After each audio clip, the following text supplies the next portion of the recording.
बचा लो भगवान। नमस्कार, आप देख रहे हैं इंडिया न्यूज, आपके साथ मैं हूं निता अहमद। भगवान है कहानी।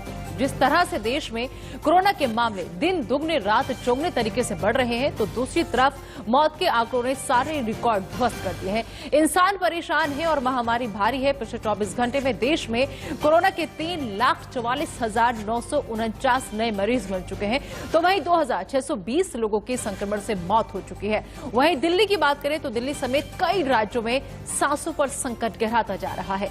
ऑक्सीजन की कमी के चलते मरीज मर रहे हैं, दम तोड़ रहे हैं, तो वहीं देश में वायरस का तीसरा म्यूटेंट मिलने से दहशत फैल गई है। वायरस का नया म्यूटेशन बंगाल में मिला है, जिसे बंगाल स्ट्रेन नाम दिया गया है। अगर वायरस के नए स्ट्रेन को मात देनी है तो वैक्सीन ही इसका सहारा है, और बिना वैक्सीन के वायरस को मात नहीं दी जा सकती। और इसी बीच बड़ी खबर आपको बता दें कि देश भर के अस्पतालों में ऑक्सीजन का संकट जो है वो गहराया हुआ है। दिल्ली के बत्रा अस्पताल में आखिरी समय में ऑक्सीजन पहुंच चुकी है। दिल्ली के जयपुर गोल्डन हॉस्पिटल में भी ऑक्सीजन लगभग खत्म हो चुकी है। जयपुर गोल्डन हॉस्पिटल में 215 मरीज भर्ती है। अमृतसर में ऑक्सीजन की कमी से 5 मरीजों की मौत हो चुकी है। तो लगातार जो ऑक्सीजन का खतरा है वो मंडराता चला जा रहा है। दिल्ली के जयपुर गोल्डन अस्पताल में ऑक्सीजन खत्म होने की कगार पर पहुंच गई है। इसके अलावा और भी दिल्ली के कई अस्पताल ऐसे जिसमें कहीं 2 घंटे की महज बची है। अमृतसर में भी ऑक्सीजन की कमी की वजह से 5 मरीजों की जान जा चुकी है, 5 मरीजों की मौत हो चुकी है। तो देश भर के अस्पतालों में ऑक्सीजन का संकट गहराया हुआ है। इस खबर पर ज्यादा बातचीत के लिए आइए सीधा रुख करेंगे हमारे संवाददाता राहुल का, जो इस वक्त हमारे साथ जुड़ चुके हैं। राहुल, दिल्ली में लगातार ऑक्सीजन का संकट जो है वो गहराता चला जा रहा है, और अभी भी कई अस्पतालों से खबर ऐसी सामने आई है कि जहां पर ऑक्सीजन बिल्कुल खत्म होने की कगार पर है। ऐसे में अस्पतालों की तरफ से फिलहाल क्या कुछ कहा जा रहा है?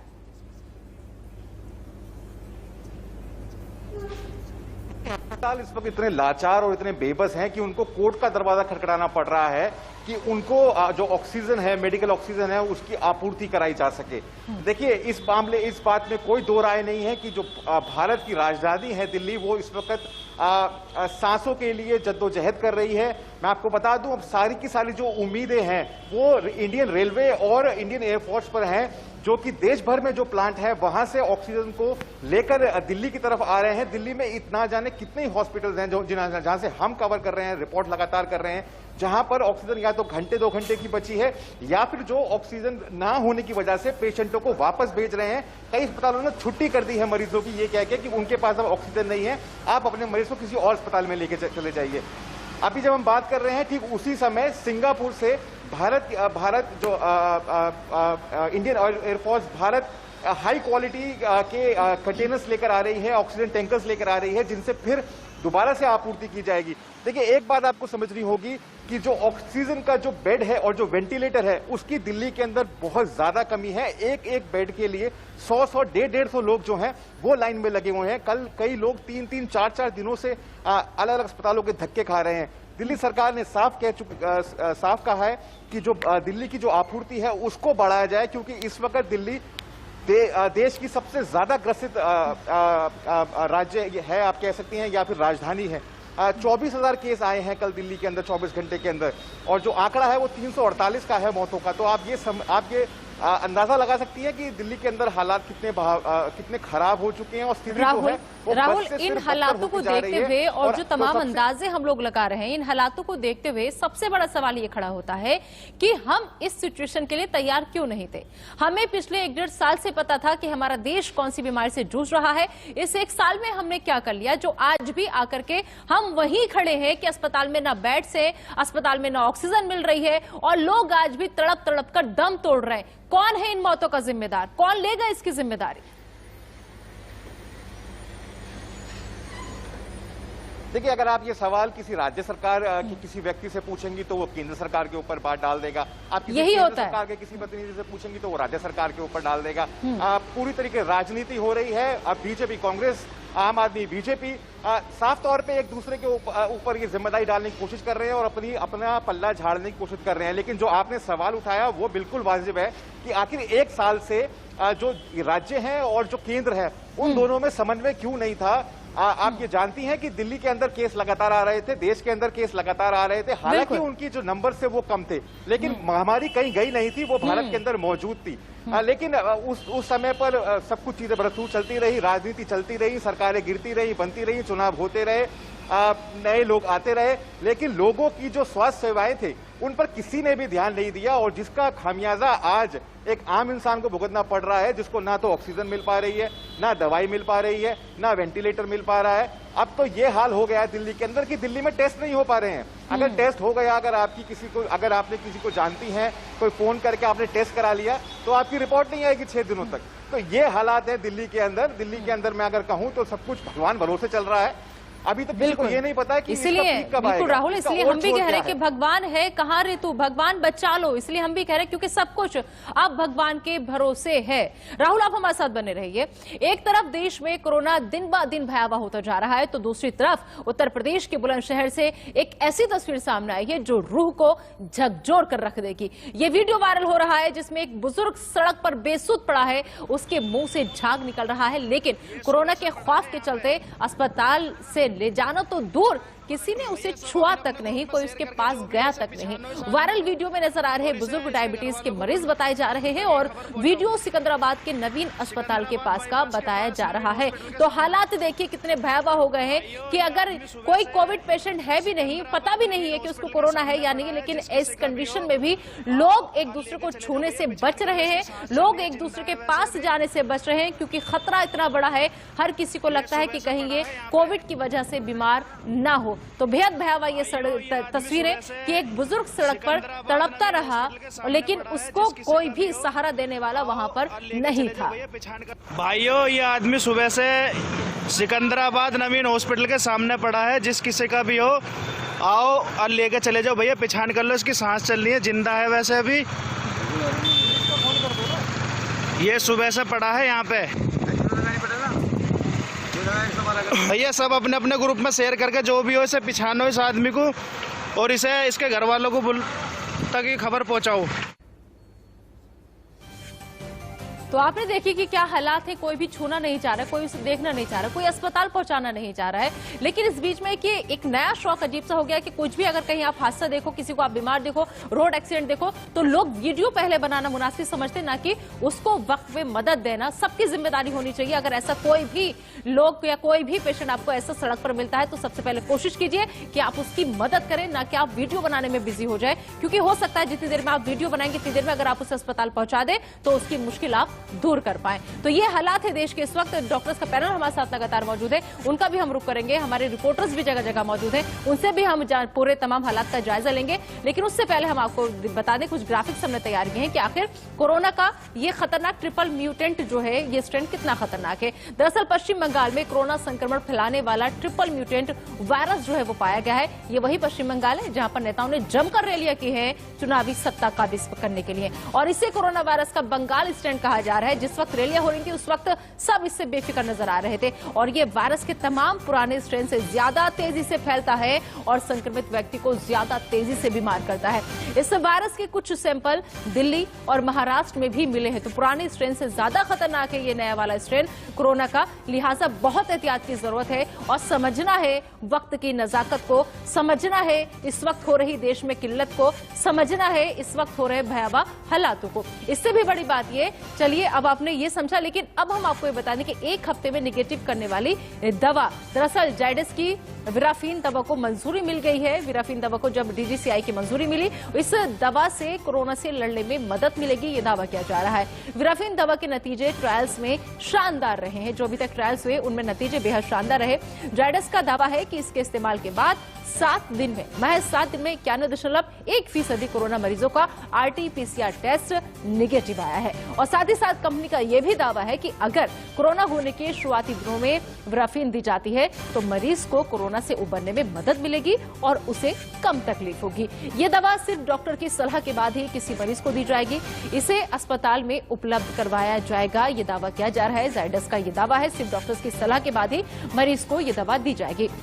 अब इसके बाद सवाल यह है कि जाइडस की विराफिन जो है वो दूर करेगी ऑक्सीजन की कमी का संकट, क्योंकि हम आपको बताएं कि दरअसल 250 मरीजों पर ये ट्रायल्स किया गया था और 7 दिन में इन मरीजों का जिन पर ये ट्रायल्स किया गया 7 दिन में आरटीपीसीआर इनका निगेटिव आ गया। ऑक्सीजन का इस्तेमाल 84 की जगह सिर्फ 56 घंटे बढ़ती उम्र के साथ कम होगा और इसको आपको बताया कि इंटरफेरॉन अल्फा बनाने की क्षमता सिंगल डोज से इंटरफेरॉन में मदद मिलेगी और इंटरफेरॉन वायरस को रोकेगा, ये बात भी कही जा रही है। तो चलिए डॉक्टर्स का रुख कर लेते हैं। डॉक्टर हमारे साथ मौजूद है और हमारे साथ हमारे संवाददाता भी जुड़े हुए हैं। सबसे पहले डॉक्टर श्रुति मलिक जो कि डायरेक्टर है रेडिक्स हॉस्पिटल की, वो हमारे साथ जुड़ चुकी है। डॉक्टर श्रुति मलिक, बहुत बहुत स्वागत है आपका न्यू न्यूज पर। हमारे साथ डॉक्टर महेश व्यास जो कि एचओडी है आयुर्वेदिक एम्स के, वो हमारे साथ कुछ ही देर में जुड़ेंगे। इनके अलावा हमारे साथ जुड़े हुए हैं पहले से ही लगातार रामगोपाल दीक्षित जो कि आयुष मिनिस्ट्री के मेंबर है, वो भी हमारे साथ दोबारा जुड़ेंगे। बहुत अच्छी टेक्निक के जरिए, आयुर्वेदिक तरीके के जरिए वो समझाने की कोशिश करेंगे कि आप घर बैठे कैसे इस बीमारी से निजात पा सकते हैं, कैसे ऑक्सीजन की कमी को आप दूर कर सकते हैं। डॉक्टर श्रुति मलिक, लगातार आप हमें वक्त दे रही हैं, लगातार आप इस वक्त की नजाकत को समझ रही है। सबसे पहले उसके लिए मैं आपको धन्यवाद कहना चाहूंगी और आपको मैम सैल्यूट भी करना चाहूंगी कि ऐसे वक्त में आप लोगों के साथ खड़ी हैं और आपकी यही कोशिश है कि ज्यादा से ज्यादा जानकारी लोगों तक पहुंच पाए। एक चीज मैं यहां आपसे समझना चाहूंगी कि मैम अभी आपको भी हालात से आप अच्छे से वाकिफ है कि क्या हालात हैं इस वक्त देश के, खासतौर पर देश की राजधानी दिल्ली की बात करूं, ऑक्सीजन की इतनी किल्लत है कि तमाम अस्पताल जो है वो अपने हॉस्पिटल्स के बाहर बोर्ड लगा रहे हैं कि ऑक्सीजन खत्म हो चुकी है। यहां तक कि अब नौबत ये आ गई कि हॉस्पिटल्स को कोर्ट का दरवाजा खटखटाना पड़ रहा है, कोर्ट की शरण में जाना पड़ रहा है कि हमें ऑक्सीजन दिलवाइए। तो आपको क्या लग रहा है, किस वजह से देरी हो रही है या किस दिशा में कदम उठाने चाहिए ताकि हॉस्पिटल्स को जो ऑक्सीजन की कमी हो रही है वो वक्त रहते पूरी हो सके?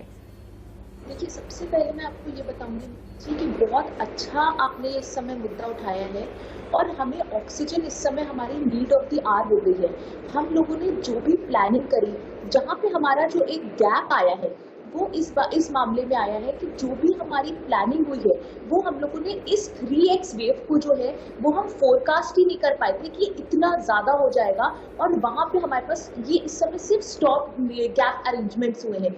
हम लोग भी, अगर मैं अपने अस्पताल की आपको बात बताऊं, हम डेली अपनी पर्सनल व्हीकल्स भेज के ऑक्सीजन सिलेंडर्स भरवा रहे हैं, क्योंकि देखिए जब मरीज आपके अस्पताल में भर्ती होता है वो आपके विश्वास पे होता है, उसको इससे मतलब नहीं है कि ऑक्सीजन है नहीं है, वो इस समय ऐसी स्टेट पर है जहाँ पे हमारी मजबूरी है उसकी जान बचाना। तो आप समझ सकते हैं कि एक डॉक्टर भी कितने प्रेशर में होता है, इतने क्रिटिकल पेशेंट्स जो कई लोग बाईपैप पे है, कई वेंटिलेटर्स पे है, कई सीपैप पर है, जिनको कंटिन्यूअस ऑक्सीजन की जरूरत है।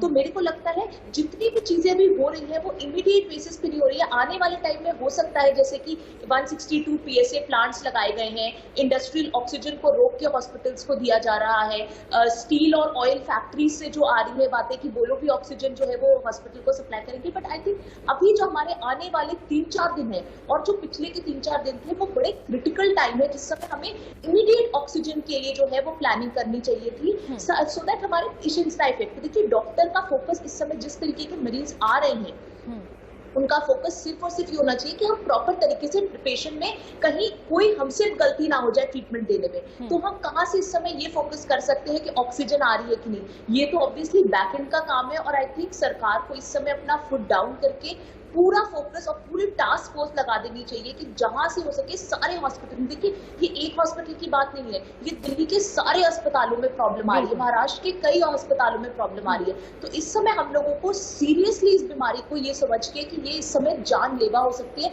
देखिए एक मरीज अगर किसी बीमारी की वजह से उसकी मृत्यु हो जाती है, कोई लॉन्ग स्टैंडिंग कोमॉर्बिडिटी होती है, तो हम लोग ये कह लेते हैं कि चलो डॉक्टर्स ने अपना पूरा इफेक्ट लगाया, पूरा अपना एफर्ट दिया उस पर। बट अगर किसी इस तरीके की लापरवाही से होती है तो ना हम अपने आप को माफ कर पाते हैं और ना उसके घर के परिजन। तो और यही वजह भी है कि परिवार वालों को भी सब्र नहीं आता। जो लड़ाई झगड़े की तस्वीर हम देखते हैं अस्पताल में परिजनों ने हंगामा किया, तो मैम उसके पीछे कहीं ना कहीं वजह यह है कि ऐसी मौतों का सब्र नहीं आता। जब हमें, क्योंकि हमारे दिल में कसक रह जाती कि शायद वक्त रहते ऑक्सीजन मिल जाती तो हमारा अपना बच जाता, शायद वक्त रहते डॉक्टर इसकी नब्ज देख लेता या डॉक्टर एडमिट कर लेता, एडमिशन मिल जाता, हॉस्पिटल में बेड मिल जाता, तो शायद हमारा आज हमारे बीच जिंदा होता। ये कसक दिल में रह जाती है और इसलिए ऐसी मौतों का सब्र भी नहीं आता। डॉक्टर श्रुति मलिक, एक चीज और मैं आपसे समझना चाहूंगी कि अभी जो हालात है बहुत भयावह है और बहुत खतरनाक है। ऐसे में कहा यह जा रहा है कि आने वाले दिन जो है वो और भी ज्यादा खतरनाक होंगे। 15 मई तक लगातार केसों में बहुत ज्यादा बढ़ोतरी होगी। तो मैम जब केस में बढ़ोतरी होगी तो जाहिर सी बात है कि ऑक्सीजन की डिमांड और ज्यादा बढ़ेगी। ऐसे में जो लोग एहतियात बरत रहे हैं, जो लोग घर में हैं, क्योंकि आपकी हमारी मजबूरी है, हमारी ड्यूटी ऐसी कि हमें आना पड़ेगा बाहर निकलकर, लेकिन वो लोग क्या करें क्योंकि आने वाले दिन और ज्यादा खतरनाक है। देखिए, सबसे पहले मैं ये बताऊंगी कि जब भी अगर कभी आपको कोरोना होता है तो हमारा ऑक्सीजन लेवल एकदम से फॉल नहीं करता। हमें अपने डे 1 के जितने सिम्टम्स हैं, जिस दिन आपको कुछ भी लग रहा है कि आपको एक भी सिम्टम लग रहा है, आप ये मत सोचिए कि हमें कोरोना नहीं हो सकता। और अगर टेस्टिंग भी, क्योंकि रिपोर्ट्स भी इस समय लेट आ रही है, आप अपने आप को एक कोविड पेशेंट मानिए, अपने आप को आइसोलेट करिए और अपने SpO2 पे एकदम जो है वो कड़ी नजर रखिए। इससे क्या होगा, क्योंकि देखिए इनिशियली क्या होता है कि ये 96, 97 जो हम कहते हैं 98 लोगों का रहता है ऑक्सीजन पे SpO2 मॉनिटर में, वो एकदम से 93 नहीं पहुंचता, वो बड़ा स्लोली पहुंचता है। बट जहां 90 के नीचे जाता है तो शार्प फॉल होती है। तो हमें ये जानना बड़ा जरूरी है कि हम अगर डे 1 से उसको मॉनिटर कर रहे हैं। और एक आती है प्रोन पोजीशन। प्रोन पोजीशन जिसको हम कहते हैं कि पेट के बल लेटना, वो हमारी लंग्स में ऑक्सीजन को जो है वो और लाती है, लंग कैपेसिटी हमारी बढ़ती है, जिसकी वजह से हमारा, अगर आप अस्पताल नहीं जा पा रहे हैं या आप किसी वजह से आपको ऑक्सीजन नहीं मिल पा रही, तो अगर आप प्रोन पोजीशन में रहेंगे तो वो आपका ऑक्सीजन फॉल एकदम से नहीं होगा, जिस बीच में आप एक कहीं पे अपने लिए बेड ले सकते हैं, कहीं पे आप अपना इंतजाम कर सकते हैं। ठीक है, राहुल हमारे साथ लगातार दिल्ली से हमारे संवाददाता जुड़े हुए हैं, उनका रुख कर लेते हैं।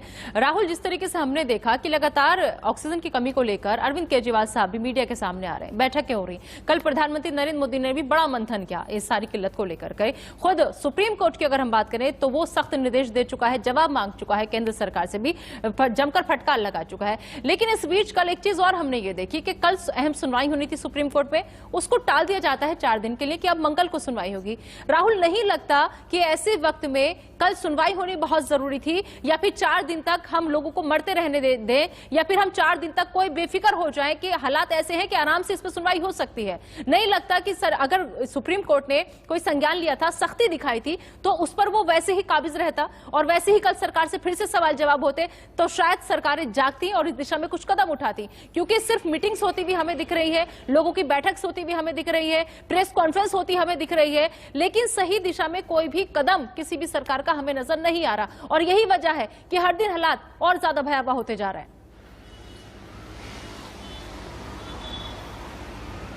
देखिए, बिल्कुल सही कहा आपने। ऐसा लगता है कि सुप्रीम कोर्ट को ये फैसला देने से पहले किसी ऐसे व्यक्ति से बात करनी चाहिए थी जिसका कोई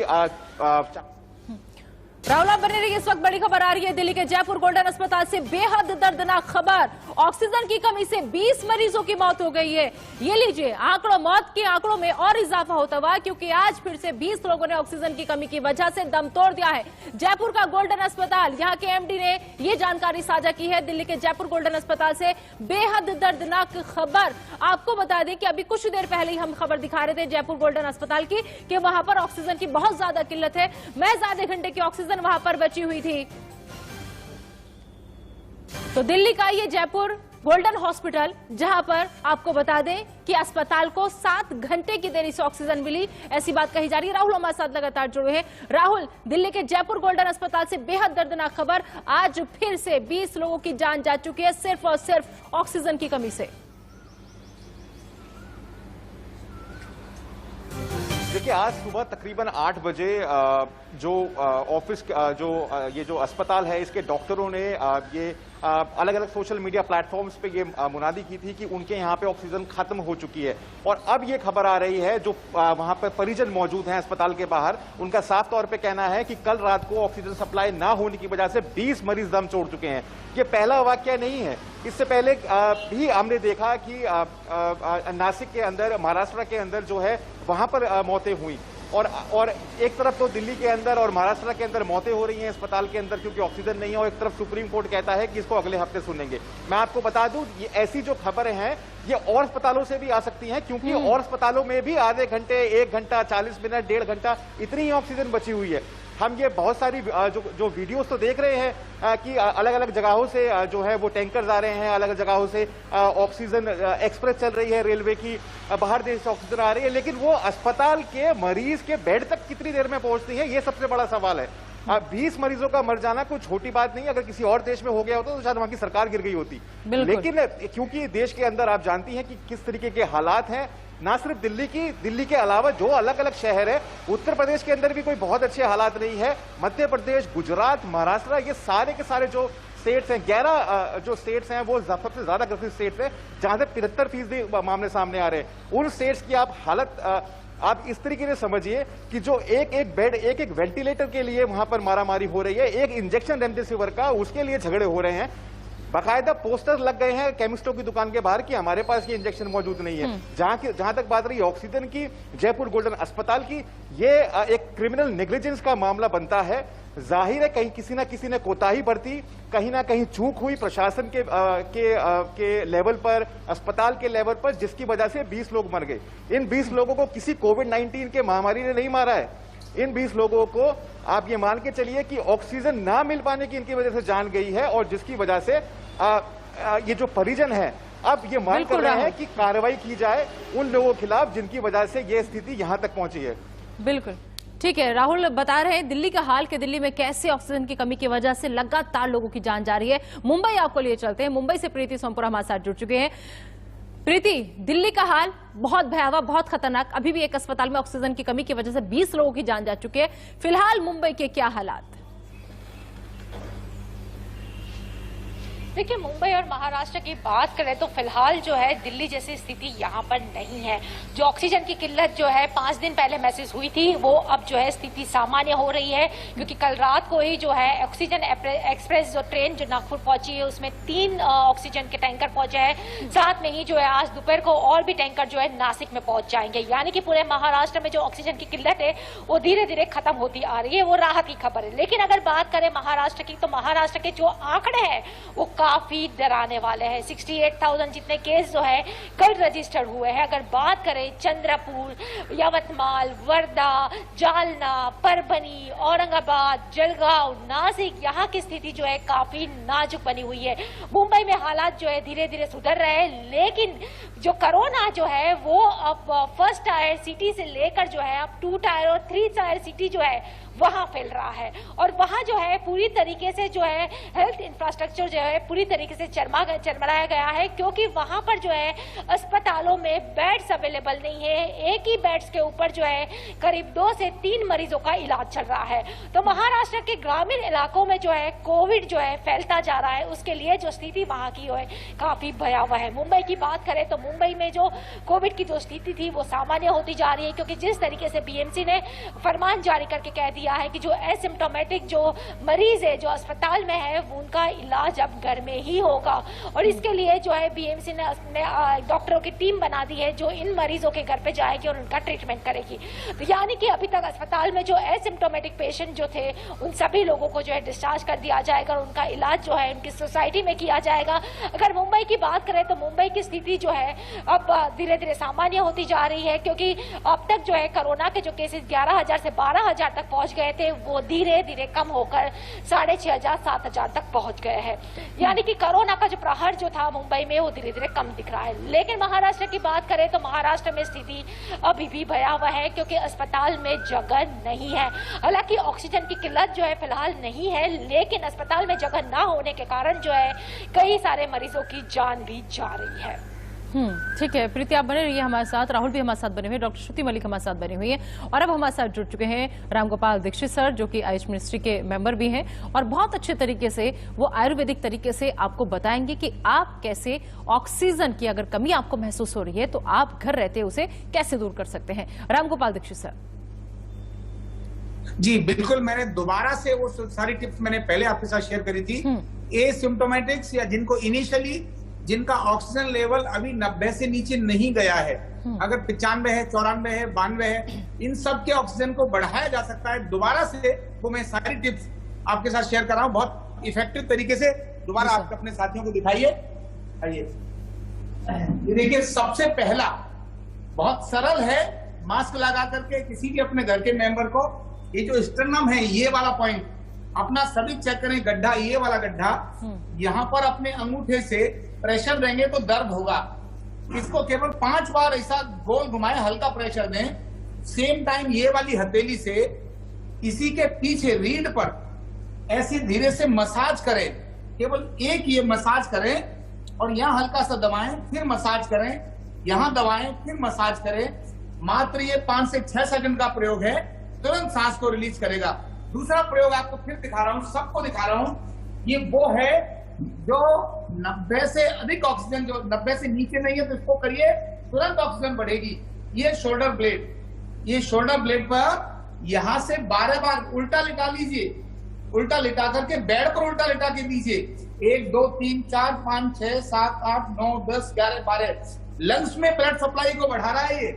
1 2 3 4 5 6 7 8 9 10 11 12। फिर से इसी को इधर भी 12 बार करना है और फिर इधर 12 बार करना है। इसके साथ थोड़ा सा स्पाइन, ये जो स्पाइन है, रीढ़ है, ये रीढ़, इस पर अंगूठे का ये वाला पार्ट, ये वाला पार्ट, इससे ऊपर से लेकर नीचे तक लाइए, यहां तक लाइए, ऐसे फिर ऊपर लेके जाइए। 1 2 3, इसको 10 बार करना है। जब इसको 10 बार करेंगे तुरंत तेज नजर आएगा।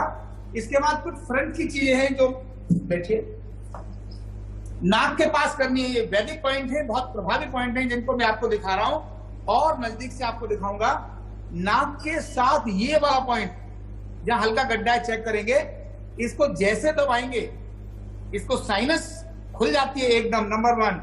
नंबर 2, ये जो नाक के पास ये वाले पॉइंट हैं 2, ये इन दोनों को भी ऐसे हल्का सा ऐसे दबाएं, ज्यादा जोर का प्रेशर न दें, हल्का हल्का दबाएं, केवल 8 से 10 बार दबाना है बस। फिर ये साइनस कैविटी है, ये साइनस कैविटी हमारी नोजल पैसेज को रोक के रख देती है अगर इन्फ्लामेशन हो जाए। धीरे धीरे इनकी मसाज यहां ऐसे कर रहे हैं 8-10 बार। और फिर ये भी साइनस कैविटी है, यहां भी ये साइनस कैविटी को जब ऐसे हम मसाज कर देते हैं, केवल इतना मसाज करने मात्र से साइनस कैविटी खुल गई, नोजल पैसेज खुल गया। जो हम स्टीम लेते हैं वो भी इसी को खोलता है।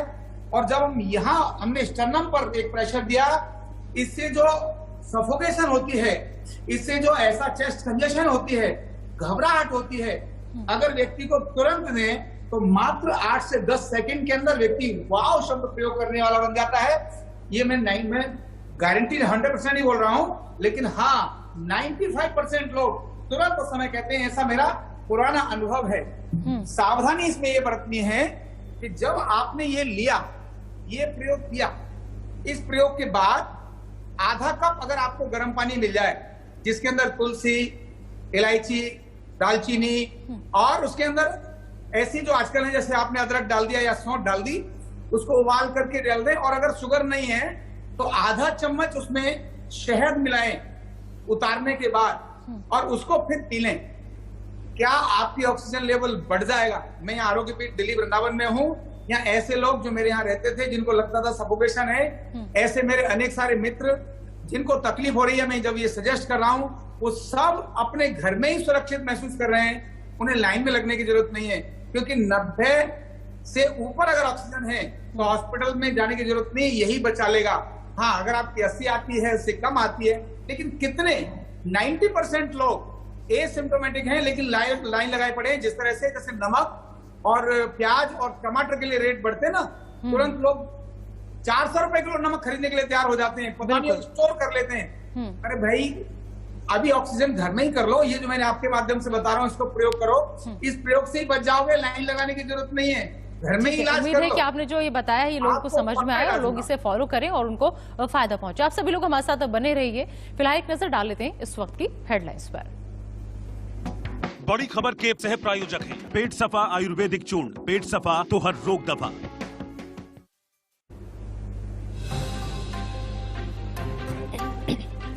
दिल्ली के अस्पतालों में बड़ा ऑक्सीजन संकट। जयपुर गोल्डन अस्पताल में 20 मरीजों की मौत। कई अस्पतालों में खत्म होने की कगार पर ऑक्सीजन।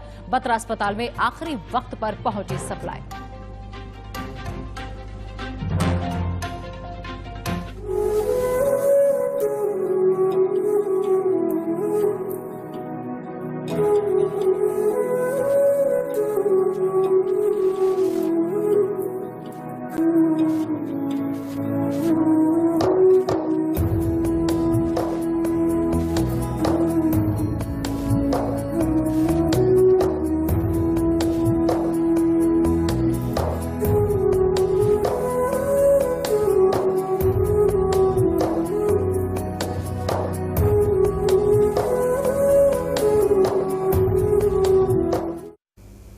तो भरोसा सिर्फ भगवान का, आसरा सिर्फ भगवान का और सबकी नजरें भी टिकी हुई हैं सिर्फ और सिर्फ भगवान की तरफ। ऐसे में हालात जो हैं बेहद भयावह होते जा रहे हैं, क्योंकि लोग अस्पतालों के बाहर दम तोड़ रहे हैं और जिन लोगों को कोविड नहीं भी हो रहा है उन लोगों की मदद के लिए भी कोई आगे नहीं आ रहा, क्योंकि डर है इस कोरोना काल का, डर है इस कोरोना की वजह से होती भयावह स्थिति का, डर है जो लोगों की जाने जा रही कि कहीं हमें भी ना हो जाए। तो आम जो मरीज हैं जिसे कुछ और भी बीमारी हो रही उन्हें भी वक्त रहते इलाज नहीं मिल रहा है। चलिए कुछ तस्वीरें आपको हम दिखाते हैं और वहां पर वो तस्वीरें आप देखिए और समझिए कि कितना बुरा हाल इस वक्त हो रहा है हमारे देश का। दिल्ली, महाराष्ट्र, यूपी की आप तस्वीरें देखिए। आप दिल्ली में फिलहाल लॉकडाउन है तो लिहाजा लोगों की चेकिंग की जा रही है, तमाम जगह बैरिकेड्स लगाए गए हैं, लोगों को चेक कर आने जाने दिया जा रहा है।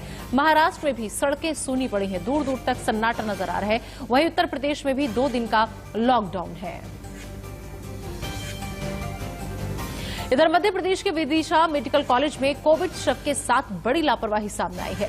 सड़क पर दौड़ते शव वाहन से डेड बॉडी नीचे गिर गई। लोगों ने देखा तो तेज आवाज देकर शव वाहन को रुकवाया। इस एम्बुलेंस में एक बार में सिर्फ 2 शव रखे जा सकते हैं, लेकिन इसमें 3 डेड बॉडी रखी गई थी जो स्ट्रेचर पर थी। एम्बुलेंस की रफ्तार बढ़ने से स्ट्रेचर गेट से टकराई और वो खुल गया। इसका बाद नतीजा ये हुआ कि एम्बुलेंस का गेट और शव सड़क पर जा गिरे। मरने के बाद आम आदमी के अपमान की ये कोई पहली घटना नहीं है। अब इन सब तस्वीरों को देखने के बाद सवाल ये है कि क्या हमारा सिस्टम अब शव भी नहीं संभाल पा रहा? तो सड़क पर दौड़ते शव वाहन से अचानक से शव नीचे गिर गया। कैसा हमारा सिस्टम लाचार, मजबूर और बेकार हो चुका है।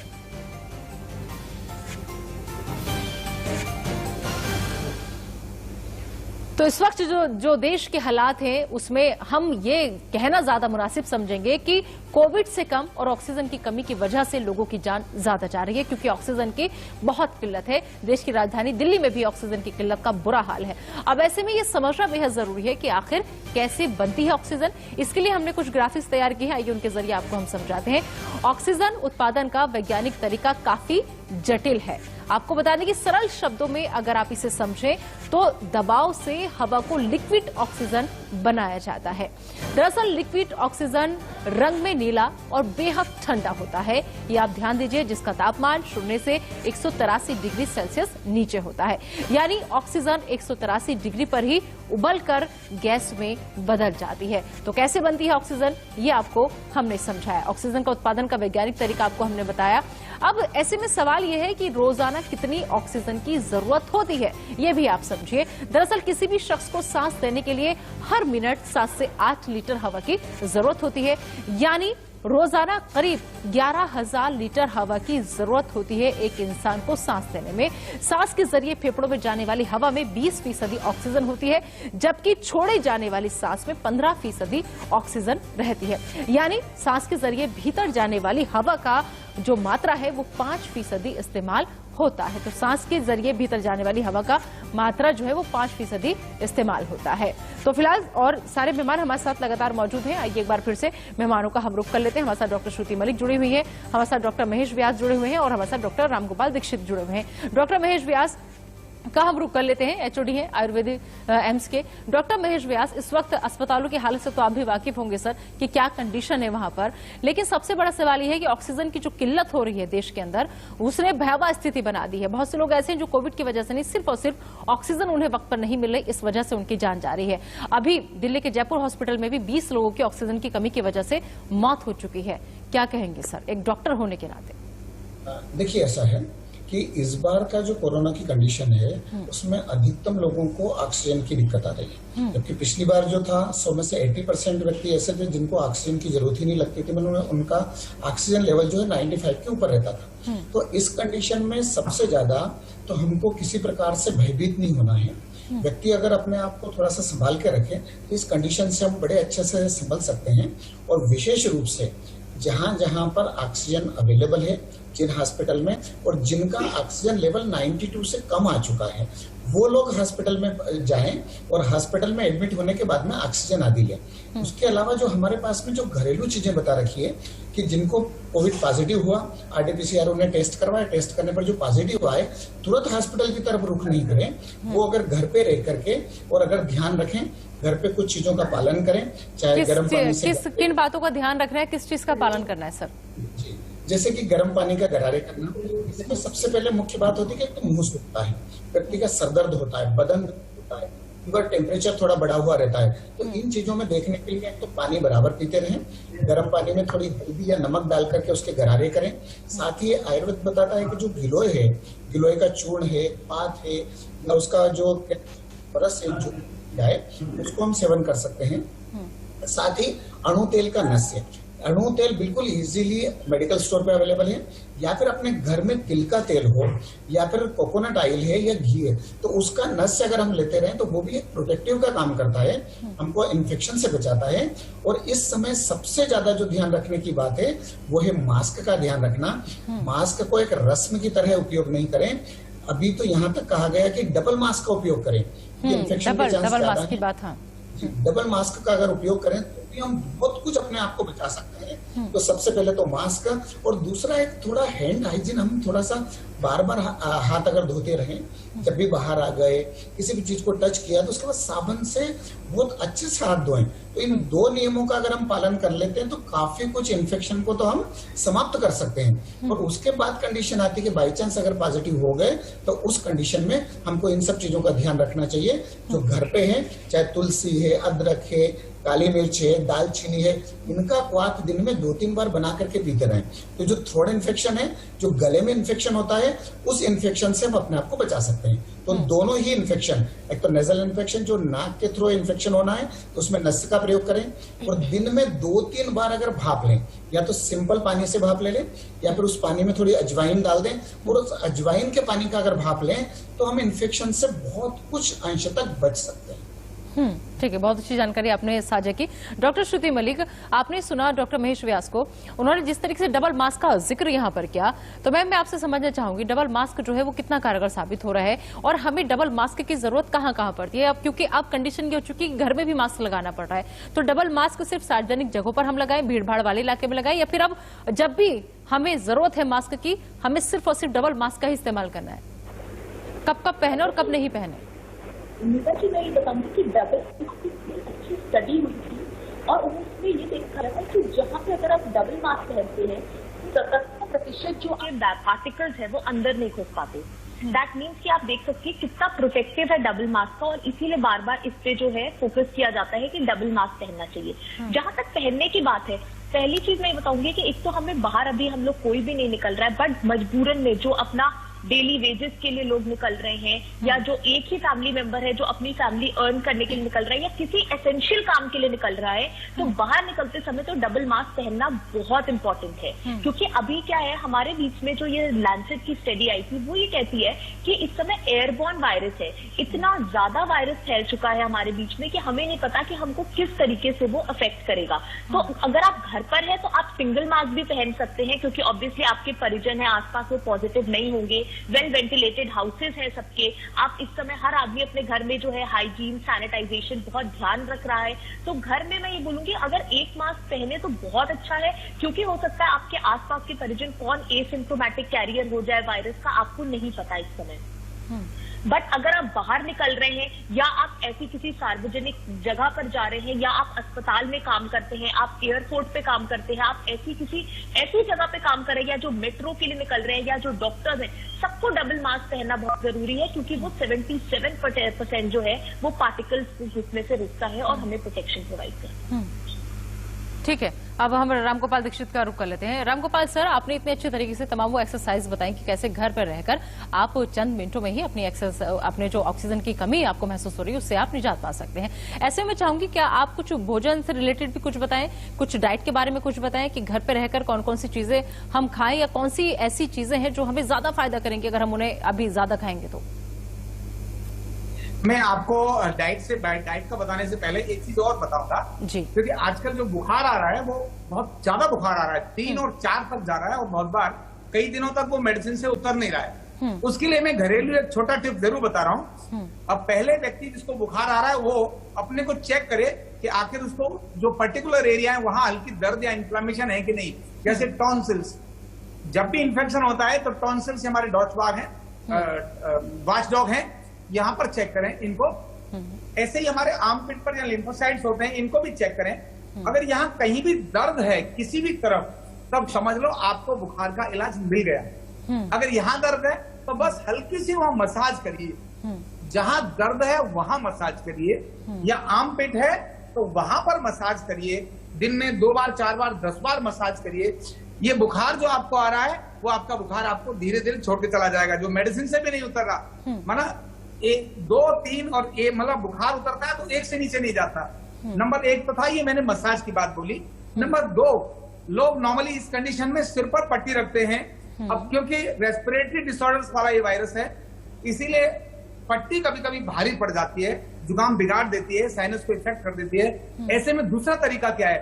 तो हमारा पुराना तरीका वैदिक तरीका है, या तो खीरा या फिर लौकी, या अगर नहीं है तो आलू काट करके उसके 2 पीस बनाए और पीस बना करके उसको ऐसे पकड़कर हाथ का ये हथेली और पैर के तलवे पर घर का कोई भी सदस्य 15-20 मिनट अगर उसकी ऐसे खीरे से लौकी से मालिश करे, बुखार भी उतर जाएगा, सिर दर्द भी कम हो जाएगा और पूरा शरीर हल्का हो जाएगा बिना किसी पट्टी को रखे हुए, क्योंकि पट्टी ठंडे पानी की इस समय नुकसान भी कर सकती है। अब आपको बताता हूँ, आपने कहा खाने पीने की क्या चीज है जी। तो खाने पीने के लिए सबसे पहला काम इस समय अवॉइड करना चाहिए फ्रिज का भोजन। अगर फ्रिज में कुछ भी रखा हुआ है, चाहे दही है चाहे दूध को छोड़कर, दूध फट जाता है और दूध को भी अगर दिन में 2 बार उबाल दें तो वो खराब नहीं होता है। फ्रिज का प्रयोग पानी, सब्जी, आटा, जो भी रखी चीजें हैं उनका प्रयोग नहीं करना चाहिए, चाहे दोबारा गर्म करके करने वाली चीजें हो। नंबर 1।